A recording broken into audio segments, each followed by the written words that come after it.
आज आपको लेकर चलती हूँ एक ऐसी शिव यात्रा पर जहाँ हर एक कदम आपको महादेव के और करीब ले जाता है। 16 किलोमीटर की वो कठिन चढ़ाई जो शरीर को थका देती है, मन को तोड़ देती है। लेकिन जब आप पहुँचते हैं भगवान शिव की गोद में बसे बूढ़ा मधमेश्वर और मधमेश्वर, तो हर थकान, हर पीड़ा मानो महादेव की उपस्थिति में गायब हो जाती है। यहाँ ना भीड़ थी, ना शोर, बस चारों ओर एक गहरी शांति थी। और उस शांति में महादेव की उपस्थिति हर पल महसूस हो रही थी, मानो स्वयं शिव यहाँ विराजमान हो। ऊखी मठ से 45 किलोमीटर दूर हिमालय की गोद में विराजमान है ये दिव्य धाम। तो आइए चलते भगवान मदमेश्वर की यात्रा में। सबसे पहले हम पहुंचे राशि गांव, जो ऊखी मठ से करीब 22 किलोमीटर दूर है। ऊखी मठ से राशि तक आप आराम से शेयर टैक्सी से जा सकते हैं, जिसका किराया लगभग 150 रुपए प्रति व्यक्ति पड़ता है। अगर आपके पास खुद का व्हीकल है तो आप राशि से 2 किलोमीटर आगे अतौलीधार तक जा सकते हैं, लेकिन वहां से आगे का रास्ता पैदल ही तय करना होता है। हमने लोकल लोगों से बात की तो पता चला कि इस साल के एंड तक रोड गोंदार गांव तक पहुंच जाएगी, जो यहाँ से करीब 4 किलोमीटर की दूरी पर है। हम सुबह करीब 11 बजे अतुलीधार पहुंचे। यहाँ रुकने के लिए छोटे छोटे स्टे ऑप्शन भी हैं। हमने थोड़ा हल्का फुल्का खाया, फिर दोपहर 12 बजे से अपनी ट्रैकिंग शुरू कर दी। अतुलीधार से थोड़ा आगे रोड से एक कच्चा रास्ता नीचे की तरफ जाता है और यहीं से भगवान मदमेश्वर की असली पैदल यात्रा शुरू होती है। हमारा प्लान था कि आज गोंडार गांव तक पहुंचे, जो यहाँ से 4 किलोमीटर दूर है। वहां रात रुककर अगली सुबह जल्दी ट्रैक शुरू करके 12 किलोमीटर का सफर तय कर मदमेश्वर मंदिर पहुंचना था।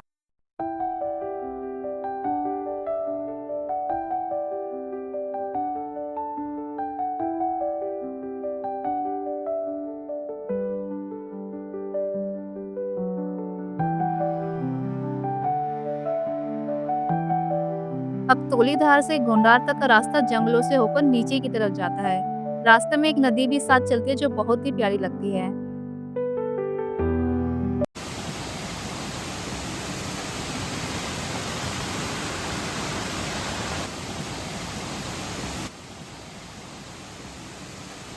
करीब 2 किलोमीटर बाद एक खूबसूरत झरना आता है, भीमसी वाटरफॉल।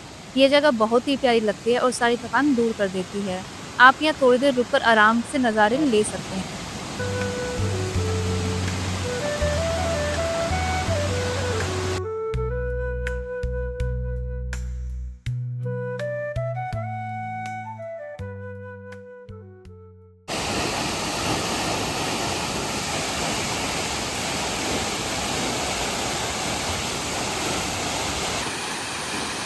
तो वाटरफॉल में जाने का रास्ता थोड़ा इतना आसान भी नहीं है। देख लो भाई, यहाँ पे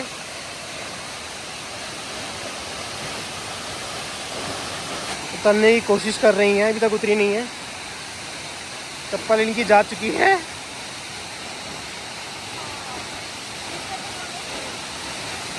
एक चप्पल इनकी खो चुकी है, इन्हें पता ही नहीं है कहाँ है।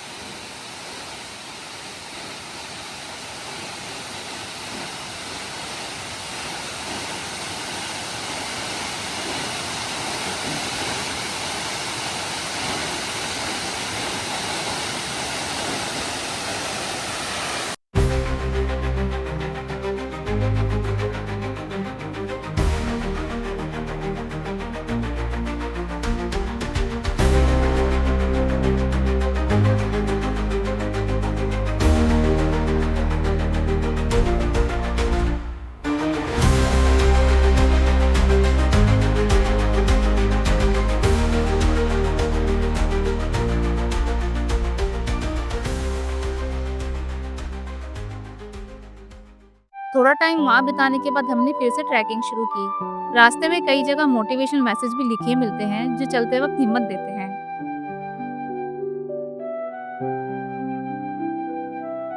दोस्तों, जैसे कि आप देख रहे हो, यहाँ पर बड़े लोग तो हैं ही, साथ में आप देखो इतने छोटे बच्चे पैदल यात्रा कर रहे हैं भगवान भोलेनाथ के दर्शन के लिए। इतने छोटे छोटे बच्चे हैं और कई लोग जिम करके भी घोड़े खच्चरों में जाते रहते हैं।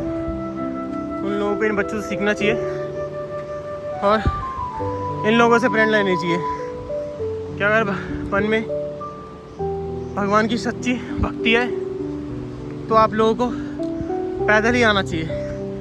किसी जानवर वानवर को परेशान करके आप भगवान के दर्शन करने जाओगे तो आपको कोई पुण्य नहीं मिलने वाला।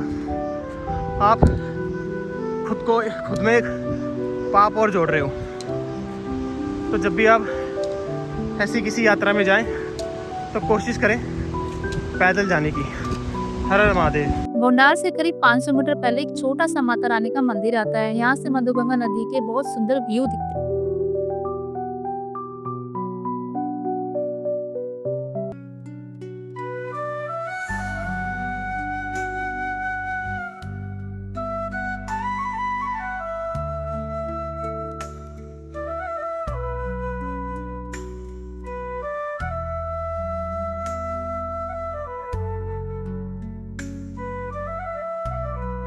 करीब दोपहर 3 बजे हम लोग गोंडार गांव पहुंच गए।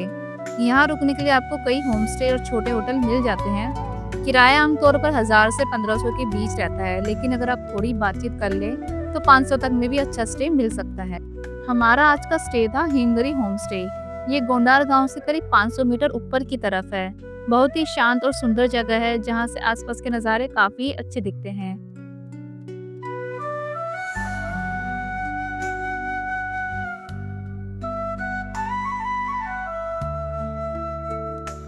रात को हमने यहीं पर ही खाना खाया, सादा लेकिन स्वादिष्ट पहाड़ी खाना, और फिर जल्दी सो गए क्योंकि अगले सुबह हमें 4 बजे ही अपनी मधुमेश्वर की ट्रैकिंग शुरू करनी थी। एक जरूरी बात, अगर आप शाम 4 बजे तक रांची पहुंच जाते हैं तो उसी दिन आप घुंडार या बनटोली तक ट्रैक कर सकते हैं। फिर अगली सुबह जल्दी ट्रैकिंग शुरू करें तो रास्ता आसान लगेगा और ठंडक में चलना भी अच्छा लगता है।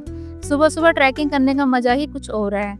कम थकान लगती है और आसपास का माहौल भी बहुत ही शांत और सुंदर होता है। सुबह के अभी बस 5 बजे हुए हैं, उजाला होने ही वाला है। हम लोग 4 बजे ही उठकर तैयार हो गए थे और अब बस निकलने ही वाले हैं। थोड़ी ठंड ज़रूर है, लेकिन महादेव के दर्शन की जो एक्साइटमेंट है ना, वो सब कुछ भुला देता है। सुबह 5:30 हमने मधुमेश्वर के लिए अपनी यात्रा स्टार्ट कर दी। ठंडी सुबह थी और मधुगंगा के बहने के हल्का सा शोर सुनाई दे रहा था। अभी हम थोड़ा ही चले थे कि रास्ते में कुछ भक्त मिल गए, जो ऊपर से दर्शन हर करके हर वापस महादेव। आ रहे थे। उनके चेहरे पर एक अलग ही शांति और भक्ति थी। तो सुबह सुबह सामने से सनराइज़ भी हो गया है, होने वाला ही है, अभी हुआ नहीं है। और ये मधुगंगा यहाँ से बहती हुई, सामने जो हल्का सा मंदिर देख रहे हो वहाँ वो गोंदार गांव है जहाँ हम कल रात को रुके थे। फिर हम पहुंचे बनतोली, जहाँ 2 पवित्र नदियों का संगम होता है।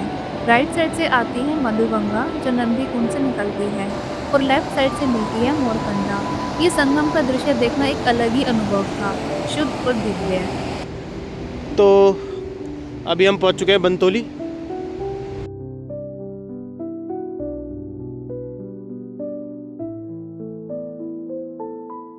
और ये नीचे चौखंबा से वाली नदी आ रही है और ये सामने हो रहा है संगम।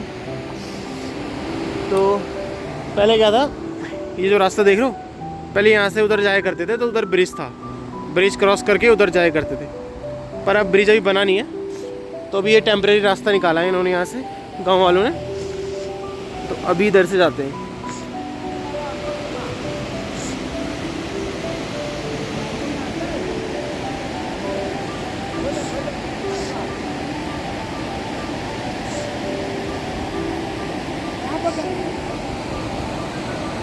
अभी ये टेम्परेरी ब्रिज बना रखा है ऐसी लकड़ी का। कभी यहाँ सामने हुआ करता था, यहाँ पर ऐसे सामने। तो अभी हमें इसे क्रॉस करके जाना है।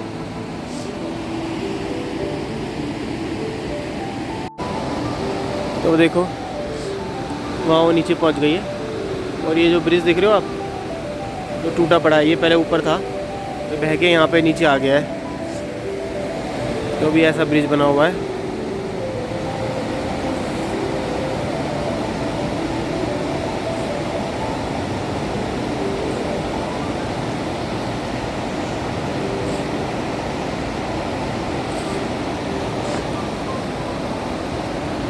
तो नज़ारे बहुत ही ज़्यादा हंसी होने लगे हैं जैसे हम ऊपर जाते जा रहे हैं।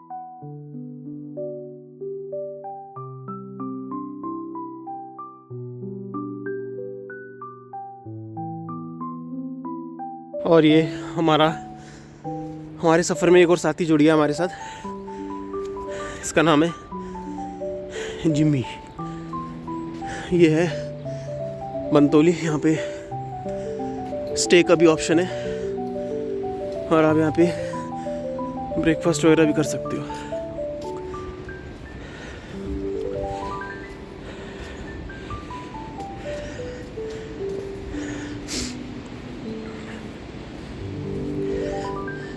यहाँ पर है बेस्ट होम स्टे, जहाँ रहने खाने पीने की सारी व्यवस्था है। हाँ, पुल पहले यहीं से रहा होगा ना। जो पहले ब्रिज था वो यहीं पे था, जो भी लास्ट मॉनसून में टूट गया था।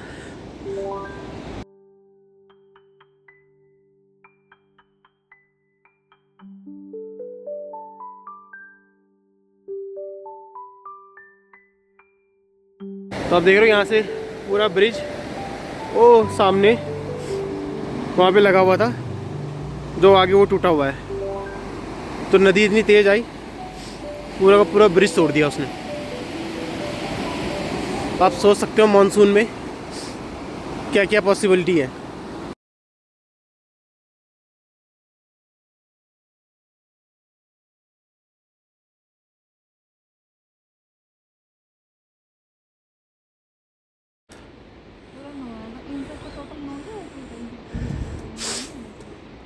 कुछ होगा भाई।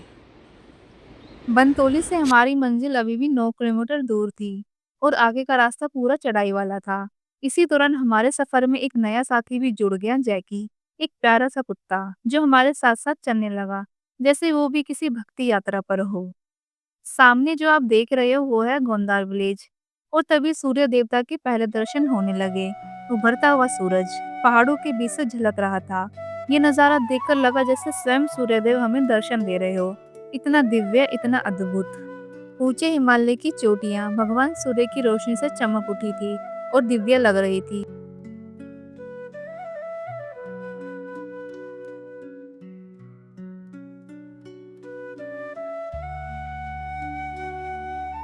और ये जैकी है, मुझे इसका नाम तो नहीं पता, मैंने इसका नाम जैकी रखा है।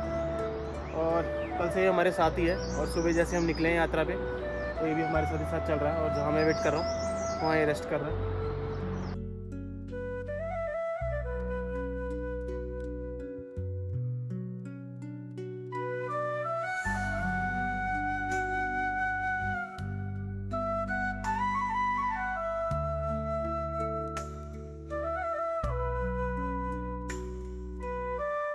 हमारा अगला स्टॉप था फडरा, जो लगभग 2 किलोमीटर और आगे था।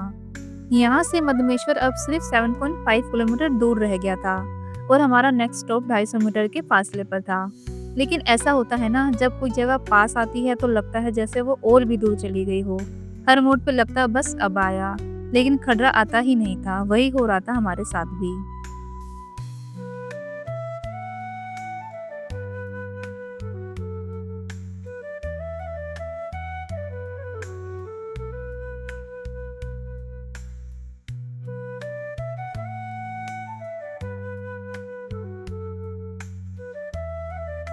और फिर फाइनली वो खडरा भी आ ही गया। तब तक वक्त हो चुका था ब्रेकफास्ट का और भूख भी थोड़ी तेज हो गई थी। सुबह सुबह पहाड़ों में ज्यादा ऑप्शन तो मिलते नहीं, सिर्फ मैगी ही मिली। पर क्या कहें, पहाड़ों में मैगी का टेस्ट कुछ और ही होता है।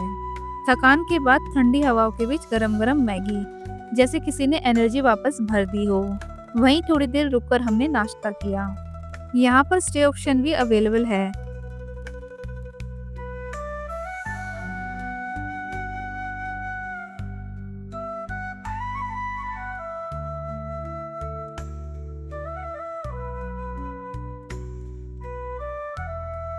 अब ब्रेकफास्ट हो चुका था, थोड़ा रिलैक्स भी मिल गया। यहाँ से आगे का रास्ता था नानू, मैखंबा कुंड और फिर मदमेश्वर, सिर्फ 7 किलोमीटर दूर।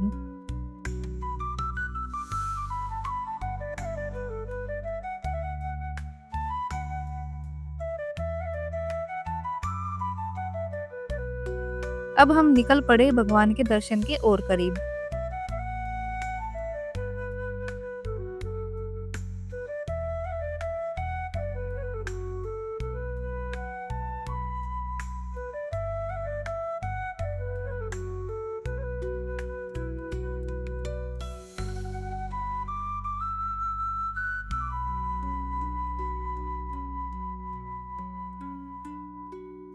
खडरा से निकलते ही हम खुले आसमां के नीचे आ गए और दो पहाड़ों के बीच से बह रही थी मधुगंगा। उसके साथ साथ चलते हुए ये शिव यात्रा और भी खूबसूरत लगने लगी, जैसे हर कदम हमें महादेव के और करीब ले जा रहा हो। सुबह सुबह ट्रैक पर अभी कोई भी नहीं था। रास्ते में एक सुकून भरी शांति थी और पहाड़ों में धूप भी अब अच्छी तरह से निकल चुकी थी। खडरा से लगभग 2 किलोमीटर का ट्रैक करने के बाद हम पहुंचे नानू। नानू में खाने और रुकने का बेसिक ऑप्शन अवेलेबल है।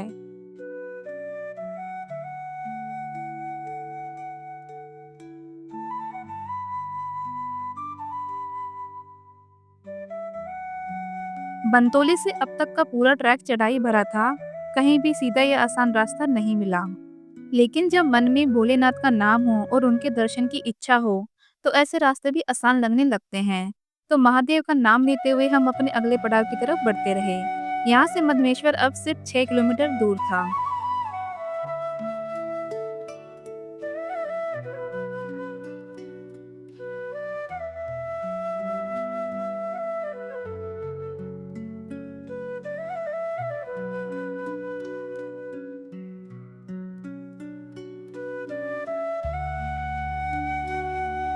नानू से थोड़ा और आगे चलने पर सामने दिखाई दिया मैखंबा, जहाँ एक अकेला घर था, पहाड़ों के बीच एक शांत सी जगह।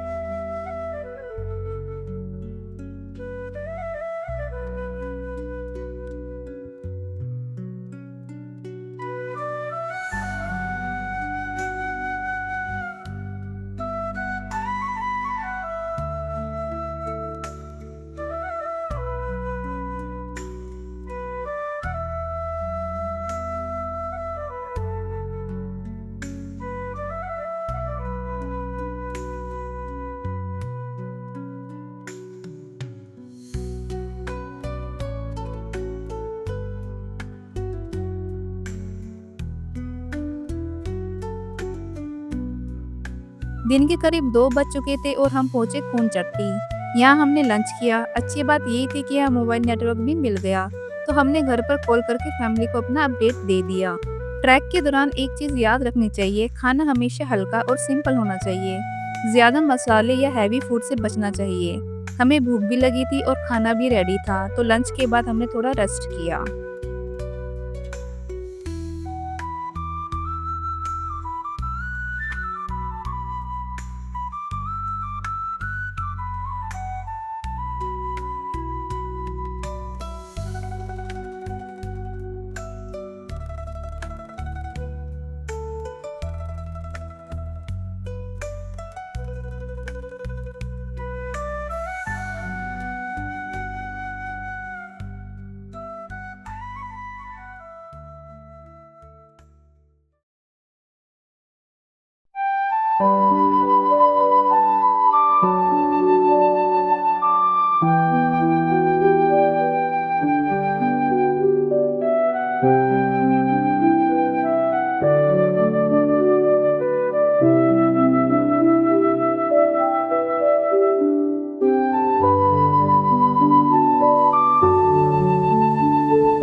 और मंदिर पहुंचने से थोड़ा पहले हमें भगवान के डोली के भी दर्शन हो गए।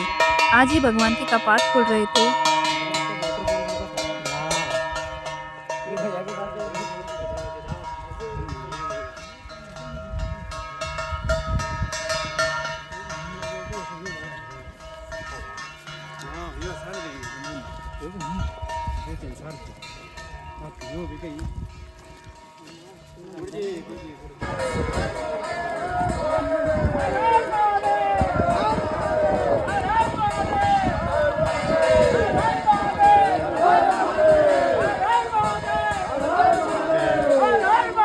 हर हर महादेव, हर हर महादेव, हर हर महादेव, हर महादेव। डोली में भोलेनाथ के जयकारों ने हम सबके अंदर एक अलग ही एनर्जी भर दी थी। मंदिर से पहले का आखिरी 500 मीटर का रास्ता फ्लैट था, लेकिन उसके पहले तक का ट्रैक काफी टफ था।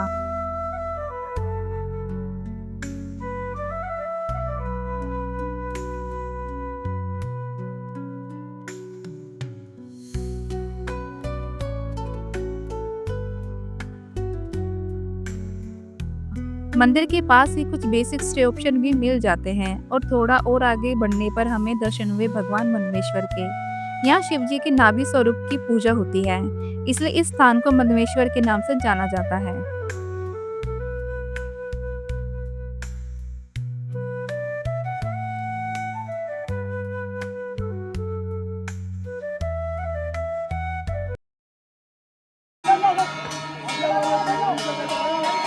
बाबा मध्य बाबा की जय देव।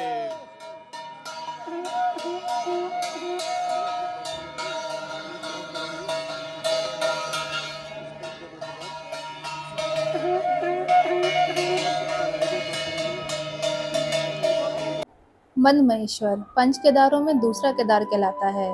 महाभारत के युद्ध के बाद जब पांडव अपने पापों का प्रायश्चित करने भगवान शिव की शरण में पहुंचे, तो शिव उनसे रुष्ट थे। उन्होंने नंदी का रूप धारण किया और गुप्तकाशी में अंतर्ध्यान हो गए।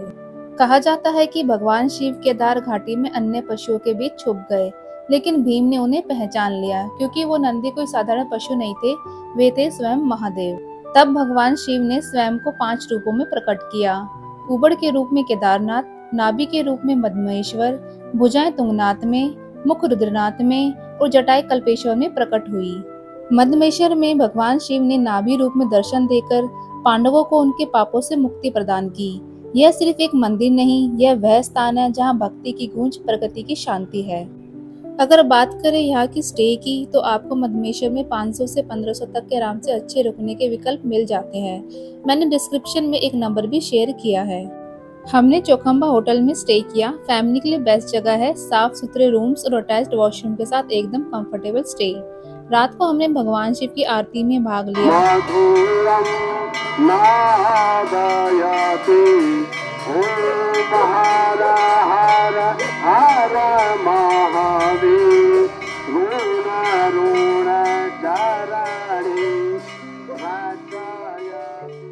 फिर जल्दी सो गए, क्योंकि सुबह 4 बजे हमें निकलना है बूढ़ा मदमेश्वर के लिए। तो मिलते हैं आपसे अगले ब्लॉग में एक और शिव यात्रा के साथ। हर हर महादेव। अगर आपको ये यात्रा पसंद आई हो तो वीडियो को लाइक करें, शेयर करें अपने दोस्तों के साथ और चैनल को सब्सक्राइब करना ना भूलें, क्योंकि ऐसी ही और भी आध्यात्मिक यात्राएं आपके इंतजार में हैं। हर हर महादेव।